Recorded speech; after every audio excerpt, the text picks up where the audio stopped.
नहीं, आज खुशी की बात है कि यहाँ पर आइए आइए। आज जो जयप्रभा मेदांता अस्पताल का जो आज बाजाबता उद्घाटन हुआ है, इसके लिए हम सब लोगों को बहुत खुशी है। और आप जानते हैं कि इसके लिए हम लोग कितना पहले से प्रयास किए। जयप्रभा अस्पताल जो कभी आप सोच लीजिए 79 में जिसकी शुरुआत की गई, और जेपी की इच्छा जो थी, जब वो जीवित थे तभी उनकी इच्छा थी कि भाई कैंसर का इस बनना चाहिए अस्पताल, और उसमें शुरुआत हुई। आगे तो कुछ काम होता रहा लेकिन उतना नहीं। तो उसी समय जब हम लोगों को काम करने का मौका मिला है 2005 से, तो उसके बाद ही हम लोगों ने सोचा कुछ करें। इसके लिए काफ़ी विचार विमर्श करते हुए और अंततोगत्वा, और न जाने कितने जो अस्पताल चलाते हैं उन लोगों के साथ कितनी बातचीत और सब कुछ, लेकिन कोई आके तैयार नहीं हुए। तो हमको तो खुशी है कि मेदांता हॉस्पिटल के अपना चलाने वाले ही तैयार हो गए, त्रेहान साहब। तो बड़ी अच्छी बात है कि यहाँ पर जब 2006 में इसका हम लोगों ने शिलान्यास किया, और लास्ट ईयर तो आप जानते ही हैं कि एक हिस्सा का शुरू हुआ कि आउटडोर लोगों को, पेशेंट को देखेंगे। अब वो तो शुरुआत हुआ, लेकिन अब जो सबसे ज़्यादा हम लोगों की इच्छा थी कि पूरा का पूरा हॉस्पिटल शुरू हो जाए। तो ये बहुत अच्छा हुआ कि आज इन्होंने दिखा दिया, एक एक जगह पर देख लिए।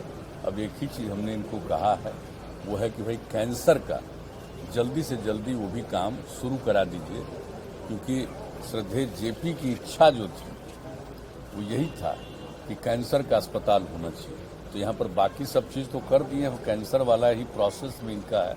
तो हमने ही इनसे आग्रह किया है कि जल्दी से जल्दी कैंसर का भी विंग आप अपना तेजी से शुरू करा दीजिए, यही हम लोगों का है।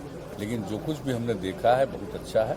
और जो पहले से इनके साथ जो बातचीत हुई है कि गरीब गुरबा तबके के लोग आएंगे तो 25% उसके लिए इंतजाम रखे हैं, और उनका जो ट्रीटमेंट है तो जो होता है नेशनल लेवल पर जो है तय, हाँ, तो उसी हिसाब से होगा यहाँ उनका ट्रीटमेंट, उतना ही पैसा लगेगा।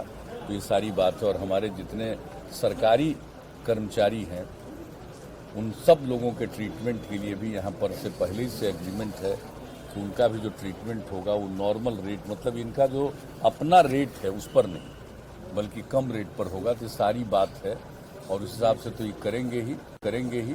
तो ये हमको पूरा भरोसा अब शुरू हो गया, सबको सुविधा होगी। और एक प्राइवेट हॉस्पिटल के रूप में तो बहुत नाम है इनके अस्पताल का, और कई जगह इन्होंने स्थापित किया है। अब बिहार में भी और पटना में भी इसकी शुरुआत इन लोगों ने कर दी है। और जरा जान लीजिए कि नाम भी इनके साथ जुड़ गया, जयप्रभा मेदांता। तो आप सोच लीजिए कि अब जेपी के साथ लगाव इनका रहेगा, तो निश्चित रूप से सब लोगों के साथ बेहतर ट्रीटमेंट हो। ये तो इनका है ही बेहतर ट्रीटमेंट करने का। अब डॉक्टर्स और दूसरे सारे जो इनके अलग स्टाफ हैं उन सबको भी ले आए हैं, तो काम शुरू हो जाएगा। तो देख करके आज मुझको खुशी हुई है। इसलिए अब हम लोगों को इस बात को लेकर के एक सेटिस्फैक्शन है, संतोष हुआ है। और जो बात कहनी थी उतनी बात हम लोगों ने कर, इसलिए आप लोग भी आज देखे हैं। तो विधानसभा का उपचुनाव उस पर कुछ बात करने की क्या जरूरत है? अरे जनता इस सब पर बात नहीं किया जाता है, कुछ लोग ऐसे ही बोलते रहते हैं।